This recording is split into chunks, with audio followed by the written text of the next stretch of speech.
Boikot barangan bukan Islam tidak wajar.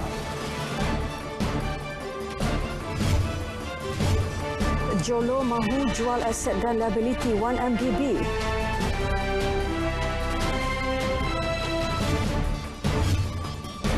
Tiada penangguhan tarikh penguatkuasaan undang-undang e-hailing.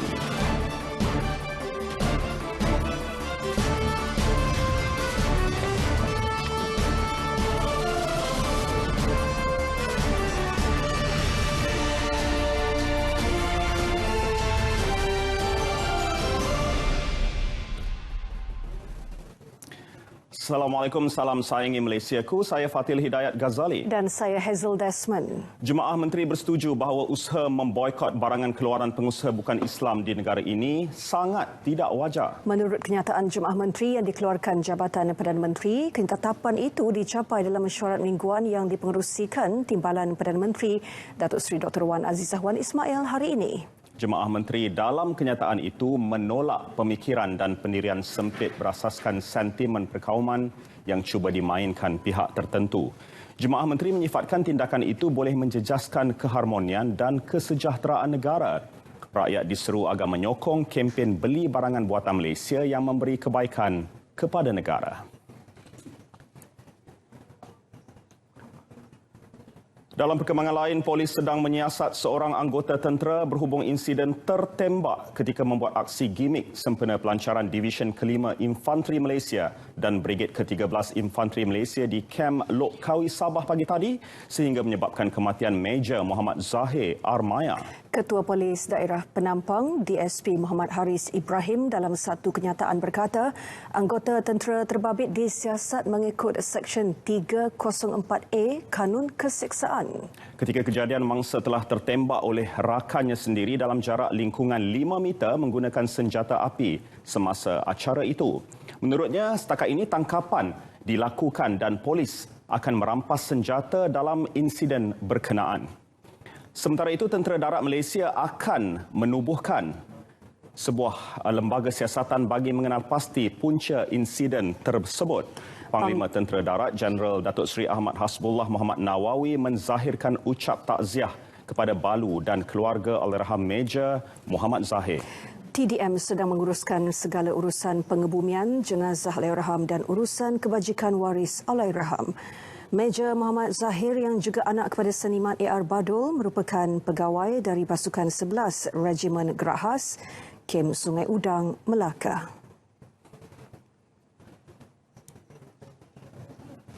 Sementara itu, Ibu Allahyarham Major Muhammad Zahir, Rusunjan Muhammad yang ditemui di unit forensik patologi Hospital Queen Elizabeth Kota Kinabalu berkata anaknya itu sempat menghubungi beliau melalui aplikasi WhatsApp dan menyatakan akan berjumpa ahli keluarga di Tuaran selepas selesai acara. Rusunjan turut memaklumkan yang jenazah Major Muhammad Zahir akan dikebumikan di Perak atas permintaan isteri Allahyarham. Jenazah akan diterbangkan ke Perak pukul 9 malam ini. Dalam pada itu, Seri Paduka Baginda Yang di-Pertuan Agong Al-Sultan Abdullah Riayatuddin Al-Mustafa Billah Shah dan Raja Pemaisuri Agong Tuanku Hajah Azizah Aminah Maimunah Iskandariah menzahirkan ucapan takziah kepada keluarga Major Muhammad Zahir Armaya. Dalam kenyataan yang dikeluarkan Istana Negara, Seri Paduka berdua menzahirkan rasa simpati dan sedih kepada keluarga Allahyarham.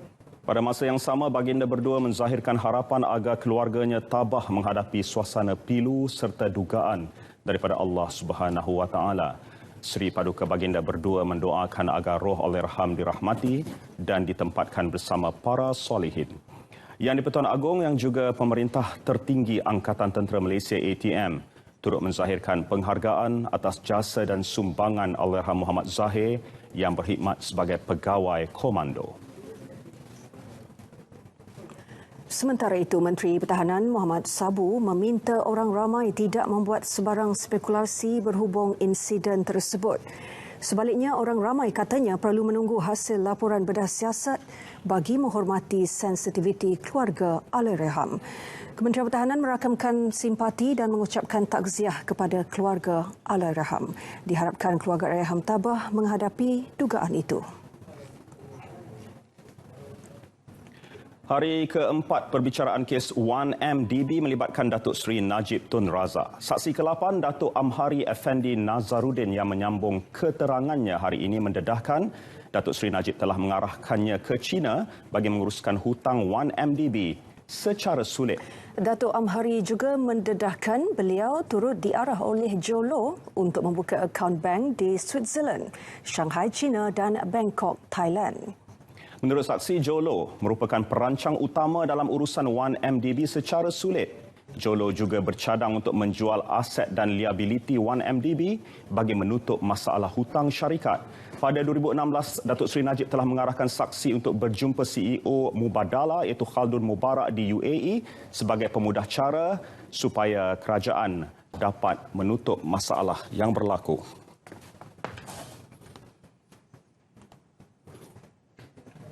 Saksi juga mengesahkan Datuk Seri Najib telah meluluskan kerjasama 3 projek iaitu pembangunan Pulau Labuan, pembangunan saluran paip petroleum dari Port Klang ke Kuala Kedah dan pembangunan kereta api laju dari Kuala Lumpur ke Bangkok. Kerjasama 3 projek itu juga bagi menyelesaikan masalah hutang 1MDB. Jelas saksi, arahan-arahan sulit dari Datuk Seri Najib dibuat selepas isu penyelewengan dana 1MDB tersebar luas. Saksi turut mengakui bahawa beliau cukup tertekan semenjak kematian bekas Ketua Setiausaha Sulit Datuk Seri Najib iaitu Allahyarham Dato' Azlin Alias sehingga saksi terlintas untuk berhenti kerja disebabkan arahan yang sangat membebankan dari Datuk Seri Najib. Saksi juga terpaksa akur dengan setiap arahan kerana bimbang keluarga dan kerjayanya terancam. Datuk Amhari juga memberitahu mahkamah bahawa terdapat pinjaman berjumlah $6 bilion Amerika yang dimohon menerusi usaha sama antara 1MDB dan Abar Investment PJS. Datuk Amhari juga mengesahkan menerima cek bernilai RM2 juta daripada Datuk Seri Najib untuk diserahkan kepada OP Solution Sdn Bhd yang bertujuan mempromosi penjenamaan Satu Malaysia. Juga di Mahkamah Tinggi Kuala Lumpur, Hakim Colin Lawrence memutuskan yang wang berjumlah RM4.901 juta yang disita daripada Yayasan Permata Malaysia didakwa berkaitan dengan skandal penyelewengan dana 1MDB kini menjadi hak kerajaan Malaysia. Pihak yayasan yang kini dikenali sebagai Genius Malaysia tidak membantah keputusan itu. Permohonan melucut hak itu dibuat Timbalan Pendakwa Raya dari Suruhanjaya Pencegahan Rasuah Malaysia SPRM, Nik Haslini Hashim mengikut Seksyen 56-1 Akta Pencegahan Pengubahan Wang Haram, Pencegahan Pembiayaan Keganasan dan Hasil daripada Aktiviti Haram AMLA TFP UAA 2001. Sementara itu, pihak pendakwaan turut memberitahu mahkamah yang pewartaan notis kepada pihak ketiga telah disiarkan dalam kes lucut hak melibatkan 7 pihak lain. Bagaimanapun, tiada mana-mana pihak ketiga hadir ke mahkamah untuk menuntut harta itu. 7 pihak itu ialah Ahli Perniagaan Tan Sri Bustari Yusof, Badan Perhubungan UMNO Negeri Johor, Badan Perhubungan UMNO Negeri Selangor, Parti Liberal Demokratik Sabah, Jekyll Trading, Media Age, CIA Malaysia Sdn Bhd dan Yayasan Persatuan Bekas Anggota Kemas Malaysia. Yang ni cantik. Mudah. Banyak lagi ke? Kan mudah tu. Terik sangat. Mudah. Nak cepat. Mudah. Nak lebih lagi? Mudahlah. Nak telefon baru? Pun mudah. Nikmati apa yang anda suka dengan Pascabaya Hotlink Flex. Telefon pintar baru hanya RM1. Pascabaya Hotlink Flex. Pascabaya yang lebih mudah. Perdana Menteri Tun Dr. Mahathir Mohamad tiba di Vladivostok, Rusia untuk lawatan kerja 3 hari sempena Forum Ekonomi Timur 2019 EEF. Beliau tiba di lapangan terbang antarabangsa Vladivostok kira-kira pukul 6.30 petang waktu tempatan. Tun Dr. Mahathir diiringi Menteri Luar Datuk Saifuddin Abdullah dan disambut Timbalan Gubernur Vladivostok Melnikov Oleg. Turut serta dalam rombongan Malaysia ialah Menteri Hal Ehwal Ekonomi Datuk Seri Muhammad Azmin Ali dan Menteri Perdagangan Antarabangsa dan Industri Daryl Leaking. Ini merupakan kali pertama Malaysia dijemput khas untuk menyertai forum tersebut. Forum tahunan yang diadakan di Far Eastern Federal University Pulau Raski buat kali kelima itu dijangka disertai lebih 6,000 peserta. Muktamad tarikh penguatkuasaan undang-undang ke atas perkhidmatan e-hailing tidak akan ditunda. Tegas Menteri Pengangkutan Anthony Loke Siu Fok, tempoh 3 bulan yang diberikan untuk pemandu berkenaan mendapatkan lesen kenderaan pengangkutan awam PSV adalah mencukupi. Selepas 12 Oktober, mana-mana pemandu e-hailing yang tidak mempunyai lesen PSV tidak lagi dibenarkan mengambil penumpang melalui perkhidmatan aplikasi e-hailing. Setakat 3 September, seramai 55,673 pemandu e-hailing telah lulus ujian PSV daripada sejumlah 86,789 calon mendaftar dan hadir kursus.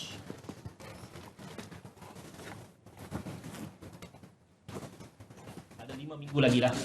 Ada 5 minggu lagi sebelum undang-undang ataupun peraturan berkenaan dengan penguatkuasaan sepenuhnya e-hailing dimulakan. Bermula daripada 12 Oktober. Jadi kita memberikan masa yang mencukupi kepada semua pemandu e-hailing untuk memenuhi syarat-syarat. Jadi saya harap tidak ada lagi apa-apa aduan selepas ini kata kita tak beri cukup masa, tak berikan peringatan dan sebagainya. Beliau berkata demikian pada sidang media khas mengenai status e-hailing di Putrajaya. Mulai tahun depan, lantikan baharu dalam perkhidmatan awam mungkin tidak lagi dibuat di bawah skim tetap dan berpencen. Sebaliknya digantikan dengan skim lantikan kontrak yang ditambah baik. Ketua Pengarah Perkhidmatan Awam Datuk Seri Borhan Dollah berkata skim lantikan kontrak baharu itu sedang diperhalusi dan ia antara cadangan bagi mengurangkan bebanan pencen yang kini mencecah 28 bilion ringgit. Menurut beliau, penjimatan yang disasarkan berdasarkan skim lantikan kontrak untuk perkhidmatan awam itu ialah sebanyak 5 bilion ringgit setahun.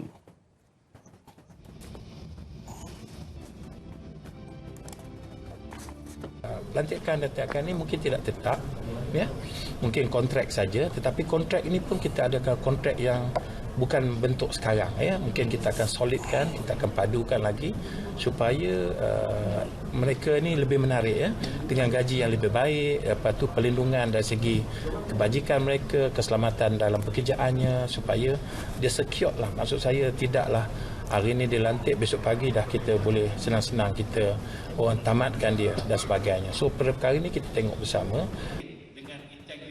Beliau berkata demikian selepas merasmikan persidangan pengurusan sumber manusia sektor awam 2019 di Pusat Konvensyen Antarabangsa Putrajaya PICC. Menurut Datuk Seri Borhan, lantikan tetap tidak berpencen sudah dilaksanakan kerajaan sebelum ini tetapi bukan pada skala besar seperti Perkhidmatan Angkatan Tentera Malaysia ATM.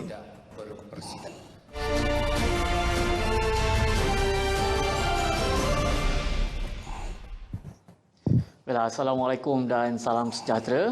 Pada ketika ini, ribut tropika Ling-Ling masih lagi wujud namun ianya berada jauh daripada rantau negara kita. Ianya bergerak ke arah utara dan semakin menjauhi rantau negara kita. Walau bagaimanapun, kita jangkakan corak tiupan angin dan juga ketikan ombak akan beransur-ansur reda dan juga tenang dalam tempoh 48 jam.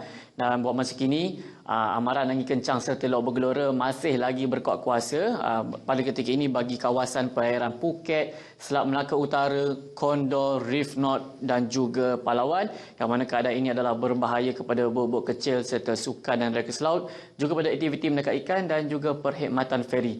Jadi pada orang ramai dinasihatkan agar berhati-hati khusus pada para nelayan yang mana ingin turun ke laut dan diharapkan alat keselamatan mencukupi dan berfungsi dengan baik. Bagi keadaan cuaca semasa pada ketika ini, hujan berserta ribut petir kini sedang berlaku di bahagian pantai timur semenanjung Malaysia, melibatkan negeri Kelantan, Terengganu dan juga di utara negeri Pahang. Dan keadaan ini kita jangkakan akan beransur-ansur reda menjelang ke lewat malam nanti. Bagi negeri-negeri lain, alhamdulillah buat masa ini dalam keadaan tiada hujan. Bagi di utara semenanjung Malaysia buat masa ini dalam keadaan yang agak mendung. Bagi negeri Sabah dan Sarawak pula, hujan berserta ribut petir pula berlaku berlaku di bahagian Sandakan, Pantai Barat dan juga di bahagian pedalaman. InsyaAllah keadaan ini kita jangkakan akan berangsur-angsur reda dalam tempoh 2 hingga 3 jam lagi. Bagi negeri Sarawak pula, kebanyakan bahagian dalam keadaan yang agak mendung kecuali hujan di satu tempat kini sedang berlaku di bahagian Sibu dan juga di bahagian Mukah. Dan keadaan ini kita jangkakan akan berangsur reda tidak lama lagi. Baiklah, sebelum pisah kita lihat ramalan cuaca bagi bandar-bandar utama di seluruh Malaysia. Sekian daripada Map Malaysia, saya Wan Hafiz. Assalamualaikum dan salam sejahtera.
Setiap Jumaat, kaki tangan di agensi agama di bawah Jabatan Perdana Menteri perlu memakai tag nama tulisan Jawi. Jelas Menteri di Jabatan Perdana Menteri, Datuk Seri Dr. Mujahid Yusof Rawat, langkah berkenaan sebagai usaha menyemarakkan lagi tulisan Jawi.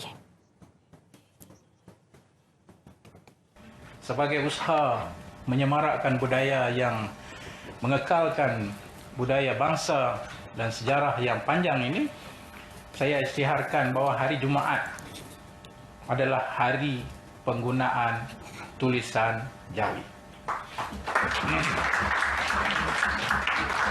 InsyaAllah dengan semangat ini kita mengekalkan tradisi, mengekalkan budaya bangsa kita yang sepatutnya, saya ulangi, disokong oleh semua kaum. Kerana Jawi bukan hak orang Melayu. Jawi adalah warisan kita sebagai rakyat Malaysia. Beliau berucap pada majlis pelancaran Semarak Jawi di Putrajaya dan pemberian tag nama tulisan Jawi kepada ketua-ketua agensi. Datuk Seri Dr. Mujahid turut menegaskan tulisan Jawi tidak boleh dianggap sebagai satu proses Islamisasi sebagaimana didakwa pihak-pihak tertentu. Sebaliknya, ia adalah platform untuk mengembalikan sejarah warisan Melayu.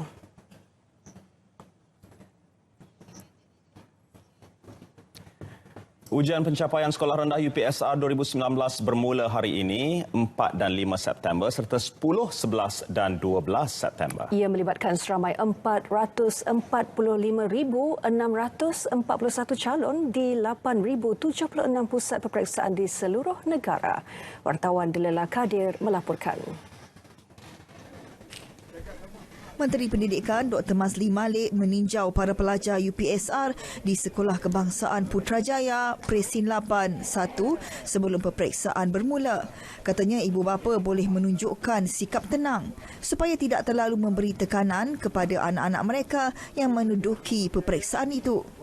Antaranya memastikan anak-anak mengambil sarapan sebelum peperiksaan, memberi kata semangat dan motivasi. Ibu-ibu dan guru-guru supaya jangan stres sangatlah. Sebab bila mereka stres, anak-anak akan jadi stres juga. Dan bila stres tidak bagus untuk pembesaran dan juga untuk perkembangan minda anak-anak kita. Ya, anggaplah ini sebahagian pada kehidupan, tapi apa pun yang mereka lakukan yang terbaik. Lebih rasa teruja untuk membuat yang terbaik lah. Sebab ibu bapa menunggu sampai selesai peperiksaan selama 4 hari nanti kan. Kena duduk sini untuk bagi semangat, and then dia tahu kata kita ada all the way lah sepanjang perjalanan dia, especially yang ni kan penentu kan, dari darjah 1 sampai darjah 6. Just to encourage her and to show her our support lah. So it gives them motivation. Di Sekolah Kebangsaan Putrajaya Presin 8 1 seramai 154 orang murid yang menduduki peperiksaan itu. Ibu bapa merupakan pemangkin semangat dalam kejayaan anak-anak. Bukan sahaja dalam aktiviti akademik, malah juga kokurikulum di sekolah. Ia bukan sahaja menyokong sekolah dan para guru, tetapi juga sebagai motivasi kepada anak-anak dalam pembelajaran.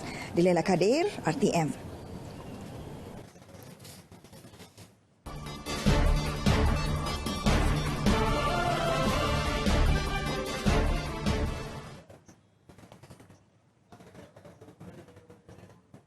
Kerajaan komited untuk mengembalikan dana 4 bilion ringgit yang dipinjam syarikat SRC International Sdn Bhd daripada kumpulan wang amanah persaraan KWAP.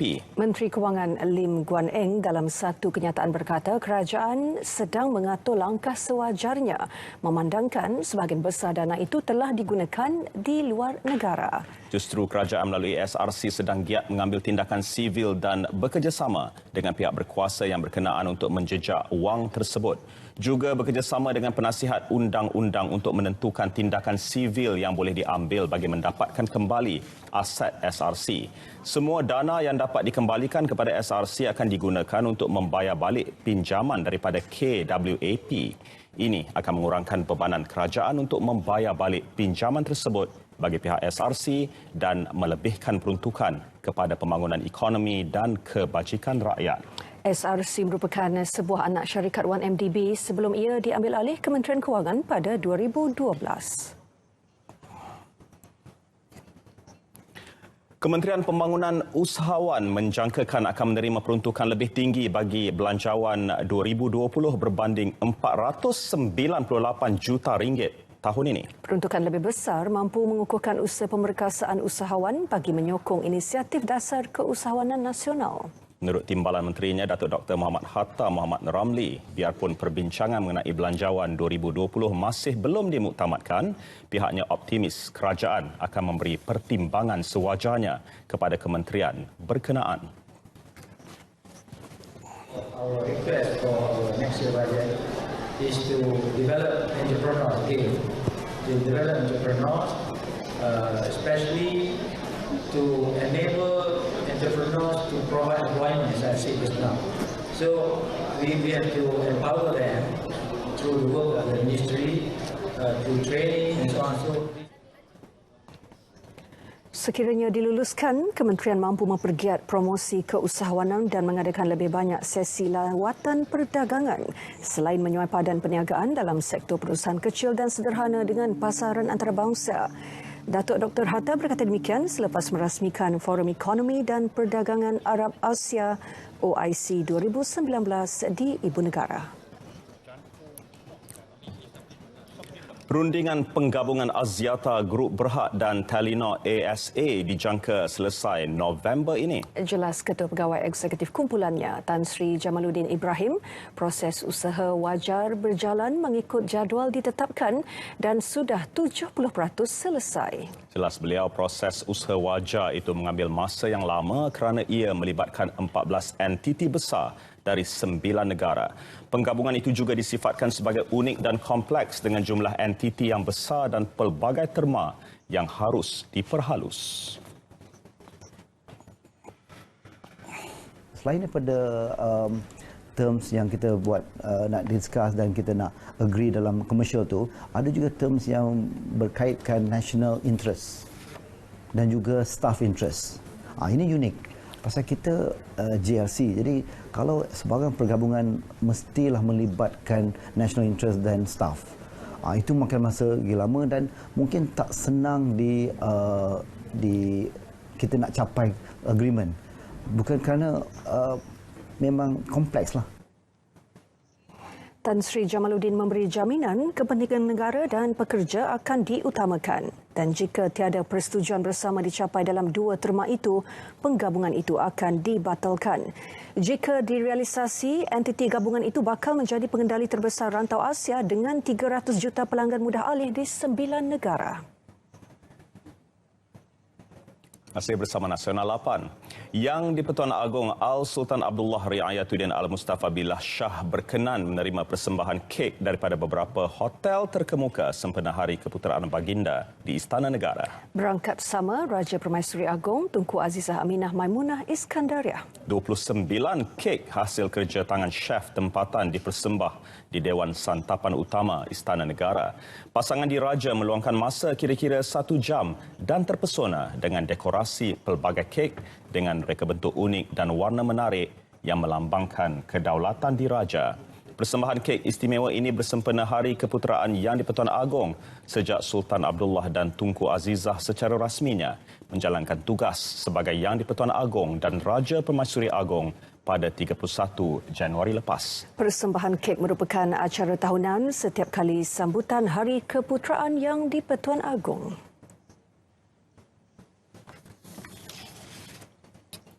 Setiap kaum di Malaysia mempunyai sejarah tentang makanan tradisional masing-masing. Kepelbagaian itulah yang mempengaruhi perpaduan sedia ada. Kini keunikan makanan di negara ini diraikan dalam pelbagai cara, bukan sahaja ketika musim perayaan tetapi diraikan sepanjang tahun. Ini termasuk pendekatan sajian menerusi trak makanan yang saban hari semakin popular.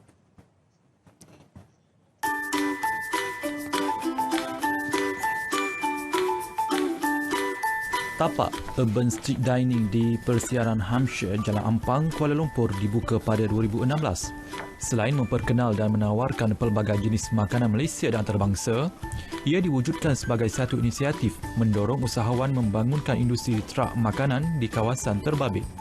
Sentiasa meriah dan berkonsepkan santai, persaingan perniagaan terbabit kini semakin sengit. Justru penjenamaan dan kualiti memainkan faktor penting dalam membina hubungan dengan pelanggan. Diiringi persembahan daripada muzik jalanan, tapak semakin menempa nama bukan sekadar dalam kalangan warga kota tetapi turut menjadi pilihan pelancong asing. Keunikan paling utama dekat tapak Urban Street Dining ni adalah kami menawarkan variety makanan 100% daripada food truck sahaja. Okey. Dan di sini pada setiap hari kita ada lebih kurang 30 food truck yang menawarkan hidangan daripada makanan tempatan, makanan western, Italian, fusion dan pelbagai jenis makanan lah. Tapak lahir cetusan ilham Syed Muhammad Izmir bersama 3 rakannya yang lain. Meskipun berlainan latar belakang dan pekerjaan, mereka memiliki impian untuk mengumpulkan pelbagai variasi makanan dalam satu tempat. Majoriti pengusaha trak makanan di sini adalah dalam kalangan usahawan muda. Saya dah berniaga dekat sini hampir 3 tahun. So, crowded yang dekat sini sejak air-air ini sentiasa bertambah lah.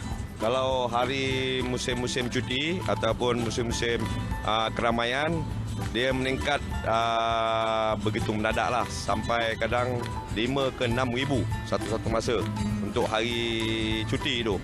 Kalau macam hari biasa, weekday, lebih kurang dalam 2 atau 3 ribu sahaja. Tapak menawarkan pelbagai variasi makanan dengan harga berpatutan. Antaranya laksa Penang, mi kolok Sarawak, makanan Korea, kebab dan tandori. Minuman seperti coconut shake, jus mangga dan kopi Vietnam juga boleh diperoleh di sini. Menerusi konsep ruang terbuka, tapak mampu menampung sehingga 200 pengunjung pada satu-satu masa. Selalu datang sini bila cuti-cuti lah, hari Minggu, Sabtu, Ahad. Makan kat sini selalunya makan ni, daging goreng kunyit, kedai dia kat belah sana. Lepas tu dengan air coconut shake. Lepas tu ada lagi, ada punya western kat sini pun boleh tahan. Lepas tu burger-burger dia semua killer lah. Yang ringan-ringan pun boleh tahan kat sini. Harga setakat ni bagi saya okey je, tak ada masalah. Secara jujur dia yang saya suka kat sini sebab cita rasa saya lebih kepada Asian cuisine. So saya prefer ada satu food truck yang jual goreng-goreng, especially yang Chinese fried rice tu, itu favourite saya. The rest tu okay, but ini individual. Jadi saya tak boleh sentuh lagi lah sebab mungkin taste saya lain, taste orang lain. Jadi tapi itu untuk saya lah, dan saya memang recommend tempat ni memang sesuai untuk semua golongan. Okey, tak kira pangkat, tak kira darjat, tempat ni memang santai. Tapak turut dilengkapi kemudahan asas seperti surau, tandas dan parkir. Audi Muhammad Nur, RTM. Ketika ini telah masuk waktu solat Fardhu Isyak bagi wilayah Persekutuan Kuala Lumpur dan kawasan-kawasan yang sama waktu dengannya. Keputusan kerajaan meneruskan projek laluan rel Pantai Timur ECRL dijangka membawa manfaat besar kepada rakyat di jajaran pengangkutan itu. Antara stesen yang dijangka menjadi tumpuan ialah di Kampung Raja Besut, Terengganu. Berikutan, stesen itu terletak dalam kawasan produk pelancongan, terutama Pulau Perhentian. Wartawan Nur Yusof ada laporannya. Daerah Besut yang terletak di kawasan utara Terengganu sebelum merdeka hanya dikenali sebagai kawasan tanaman padi sara diri, perkebun kecil getah dan perkampungan nelayan. Bagaimanapun selepas 62 tahun negara bebas dari tangan penjajah, daerah ini merupakan antara kawasan yang kian membangun dengan kepadatan penduduk hampir 200,000 orang. Kerajaan Persekutuan menyalurkan peruntukan untuk membina beberapa buah institusi pendidikan tinggi dan kemudahan asas yang lain yang turut melonjak ekonomi penduduk di situ. Jadi saya rasa dengan adanya ECRL ni sudah tentu dia merangsang lagi pelajar-pelajar antarabangsa ni untuk melihat kemungkinan mereka menyambung pengajian di negeri-negeri di Pantai Timur, termasuk di negeri Terengganu. Menjelang tahun 2026, penduduk daerah Besut bakal menikmati projek mega pengangkutan terpenting iaitu ECRL. Dengan lokasi ini dipilih sebagai antara stesen perhentian. Ia dijangka memberi impak besar dan limpahan ekonomi kepada penduduk yang mengusahakan produk pelancongan. Selama ini kalau pelacur-pelacur datang ke Besut, biasanya melalui Kota Baru. Lapangan terbang Kota Baru. Ismail Petra. Dan kalau ada stesen ECRL di Kampung Raja, saya yakin dengan masa yang singkat daripada sebelah Pantai Barat dia akan datang direct ke Besut dan boleh terus ke Pulau Perhentian. Kedudukan stesen ini yang strategik hanya lebih kurang 3 km dari jeti pelancong untuk ke Pulau Perhentian yang saban tahun dikunjungi sekitar hampir 200,000 orang. Dengan kemudahan 50 buah hotel, resort dan chalet dengan keseluruhan sekitar 2,000 bilik ketika ini, ia boleh diperbanyakkan lagi di masa hadapan sejajar permintaan. Boleh buat homestay. Lepas tu macam produk-produk lain juga lah Besut sebenarnya banyak ada produk pelancongan. Bukan setakat Pulau Perhentian sajalah, banyak. Latar kolam terbaru tu latar kolam, lepas tu hot spray, latar tembakau. Banyaklah Besut yang ada. Situasi itu membuka peluang kepada penduduk di daerah ini untuk menjalankan pelbagai perniagaan kerana pelancong tidak hanya tertumpu ke Pulau Perhentian sahaja. Memang akan wujud satu perubahan besar pada ekonomi, kepada sosial, khususnya kepada penduduk-penduduk di daerah Besut kita ini. Ekonomi akan berkembang, kuasa membeli di daerah Besut kita akan meningkat. Dengan sendirinya kita berkongsi pendapatan, berkongsi. Masing-masing mendapat habuan masing-masing, termasuklah kedai kopi, kedai makan, pengusaha restoran, bot dan sebagainya. Dan berdoa kepada Allah Ta'ala semoga berjaya. Berjayalah dengan dan kemungkinan pihak saya pun boleh besar sikit lagi perniagaan dengan adanya stesen ECRL di Besut ni. Selain stesen ECRL Kampung Raja, 5 lagi stesen ECRL lain di negeri ini adalah Kuala Terengganu, Pengkalan Berangan, Dungun, Kemasit dan Cukai. Nur Yusof, RTM. Usaha Kerajaan Negeri Kedah membantras rasuah mendapat pengiktirafan. Ia setelah kerajaan negeri itu berjaya mencapai pensijilan Sistem Pengurusan Anti Rasuah Sijil MSISO 37001-2016. Menteri Besar Datuk Seri Mukriston Dr. Mahathir berkata penganugerahan sijil tersebut berkait rapat dengan perancangan pembangunan negeri, pengurusan perolehan dan penawaran rumah. Selain itu, ia turut mengambil kira aspek pengurusan sumber manusia, pembangunan projek sukan dan khidmat pengurusan. Saya ingat satu pencapaian yang sangat baik yang membuktikan bahawa cara kita mengurus kerajaan negeri ini adalah mematuhi piawaian anti rasuah. Dan ini satu amalan yang kita anggap sangat penting dan perlu dipertingkatkan lagi lah dari semasa ke semasa. RTM sihat sekali kot. Beliau berkata demikian selepas mempengerusikan mesyuarat Exco Kerajaan Negeri di Wisma Darul Aman, Al-Usta. Usahawan Malaysia perlu lebih berani meneroka peluang perniagaan dan pelaburan di peringkat global bagi membantu mengukuhkan ekonomi negara. Perdana Menteri Tun Dr. Mahathir Mohamad berkata banyak peluang perniagaan dan pelaburan menguntungkan di luar negara yang berpotensi dimanfaatkan mereka. Muhammad Yunus Muhammad Noor di Kemboja ada laporannya. Ujar beliau, sasaran itu tidak mustahil untuk dicapai kerana terdapat pelbagai usaha dilakukan kerajaan bagi membantu golongan usahawan. Ini termasuk perjanjian pengecualian cukai berganda DTA yang ditandatangani dalam kalangan negara anggota ASEAN termasuk Kemboja yang merupakan negara terakhir menandatangani perjanjian itu. It is important to have some agreement on double taxation. Kalau kita expose kepada taxation yang amat tinggi lah kedua-dua belah, dan ini mungkin akan merugikan peniaga-peniaga. Pemeteraian DTA merupakan kemuncak lawatan rasmi Tun Dr. Mahathir ke negara berkenaan susulan kesepakatan yang diperoleh bersama rakan sejawatan Hun Sen. Perdana Menteri secara dasarnya berpuas hati dengan prestasi perdagangan Malaysia di Kemboja dengan lebih 400 syarikat Malaysia beroperasi di situ. Ia mencakupi pelbagai sektor termasuk perbankan, telekomunikasi dan perhotelan. Saya nasihat mereka supaya cari peluang perniagaan di negara lain, khususnya berkenaan dengan perniagaan yang boleh menguntungkan Malaysia. Menurut beliau, Kemboja memiliki banyak potensi untuk usahawan Malaysia meningkatkan operasi perniagaan dan pelaburan termasuk penyediaan bekalan air bersih serta pembangunan industri minyak dan gas. Tun Dr. Mahathir berkata demikian kepada petugas media Malaysia di Kemboja. Hari ini beliau berlepas ke Vladivostok, Rusia bagi menghadiri Forum Ekonomi Timur 2019. Beliau turut diiringi Menteri Luar Datuk Saifuddin Abdullah dan Menteri Perdagangan Antarabangsa dan Industri Datuk Darrell Laking. Secara keseluruhannya, lawatan ke Kemboja ini boleh disifatkan sebagai suatu kejayaan. Hasil daripada lawatan itu mampu memberi impak positif kepada hubungan dua hala antara Kuala Lumpur dan Phnom Penh yang sekaligus mampu memanfaatkan seluruh gagasan ASEAN. Untuk itu, saya Yunus Muhammad Noor menutup tirai laporan lawatan rasmi dari Phnom Penh Kemboja untuk RTM. Assalamualaikum dan salam sejahtera.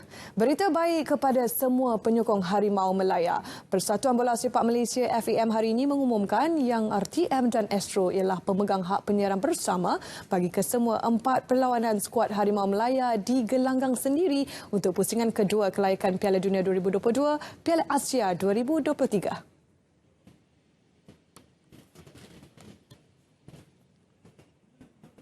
Presiden FAM Datuk Hamidin Muhammad Amin dalam kenyataan media hari ini memaklumkan pemilihan RTM dan Astro dapat memastikan aksi skuad Harimau Melaya dapat ditonton seluruh rakyat Malaysia tidak kira di mana mereka berada.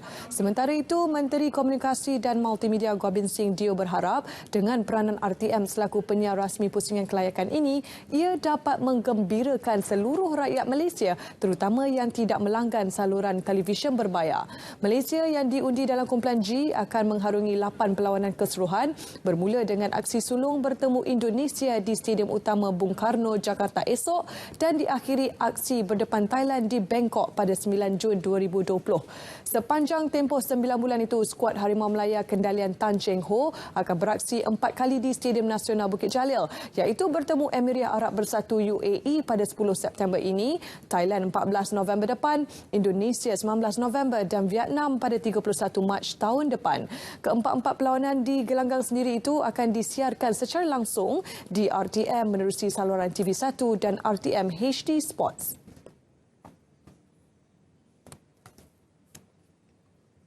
Masih dengan perkembangan bola sepak negara.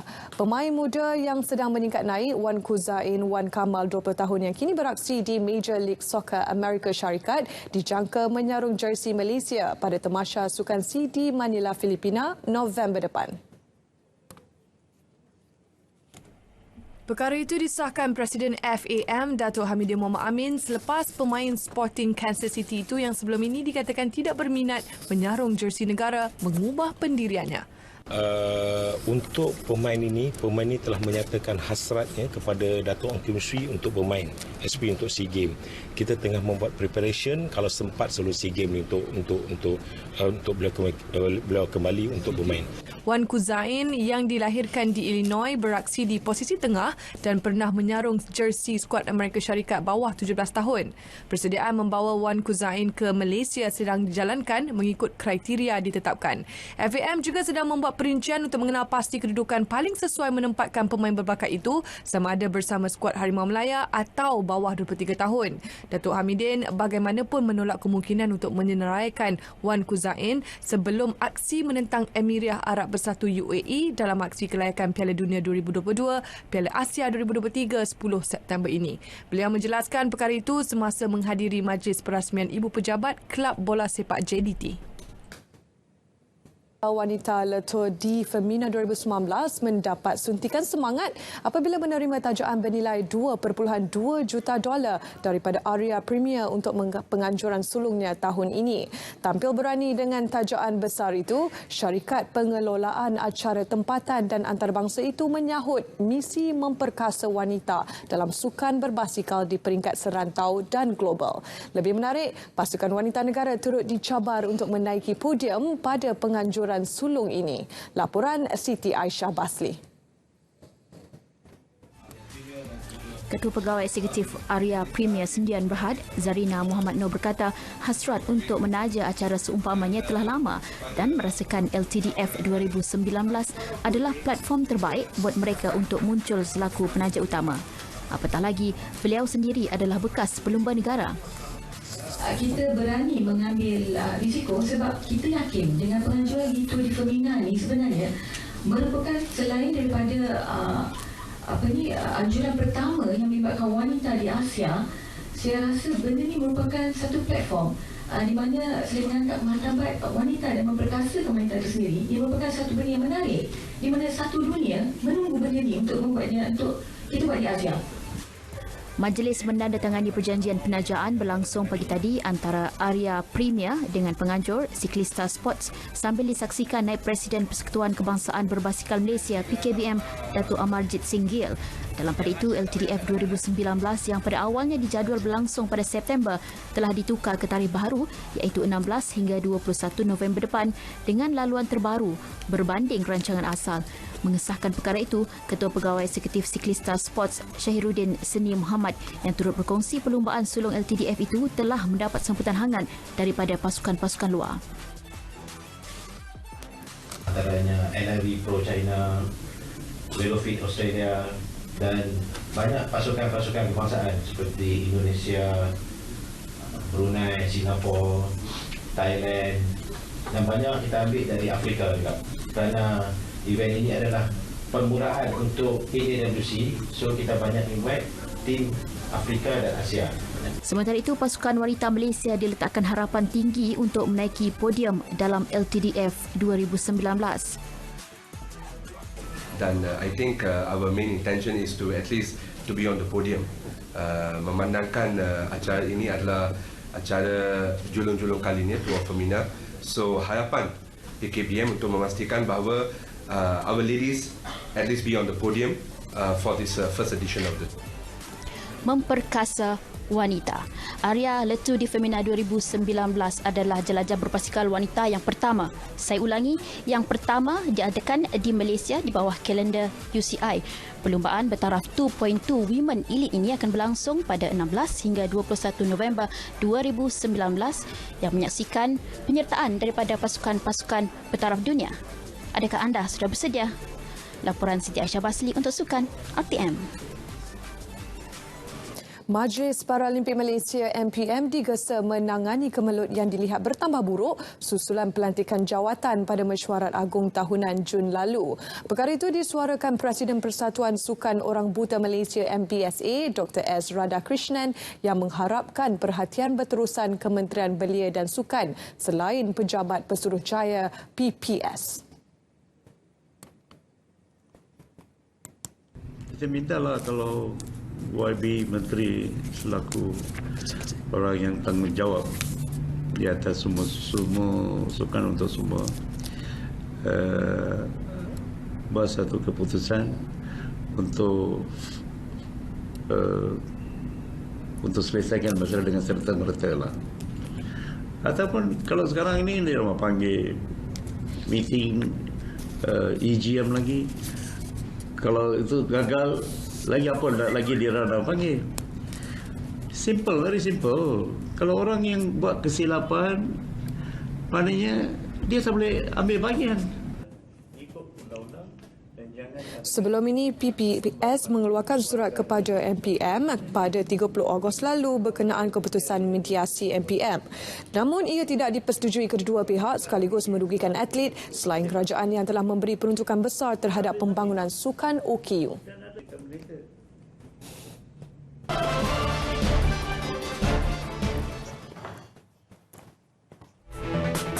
Setiap orang pasti punya keunikan tersendiri. Begitulah tuah kepada seorang artis visual muda Ukraine, Maria Oz, yang memiliki mata besar luar biasa. Model itu berkata selepas menjalani pembedahan appendix pada 2016, dia cuba menceburi bidang fotografi dan video sehingga fotonya berjaya menarik perhatian ramai terutama di Instagram. Ini pula tular mengenai kejohanan Gusti berkuah dunia. Agak kelakar tetapi inilah realitinya. Kejohanan yang popular di Amerika Syarikat yang kini menginjak usia 12 tahun penganjuran. Penggusti bakal berlawan dalam sebuah gelanggang yang dicampur dengan 1,800 liter campuran kuah. Dan pemenang dinilai menerusi pelbagai aspek antaranya kostum, hiburan dan kemahiran Gusti. Dan pertandingan lumba kereta sorong penduduk bandar Wirksworth, United Kingdom. Ia memerlukan 2 orang peserta untuk melengkapkan perlumbaan sejauh 1 batu mengelilingi bandar tersebut. Setiap pasukan yang menyertainya perlu menghabiskan minuman di setiap 7 hentian. Lagu Dato' Alif dan sebelum itu Teater Mak Yong, arahan Pak Yong itu menutup Nasional 8 untuk edisi hari ini. Terus mengibar jalur gemilang. Sayangi Malaysiaku, Malaysia bersih. Yang itu, Assalamualaikum. Salam sejahtera.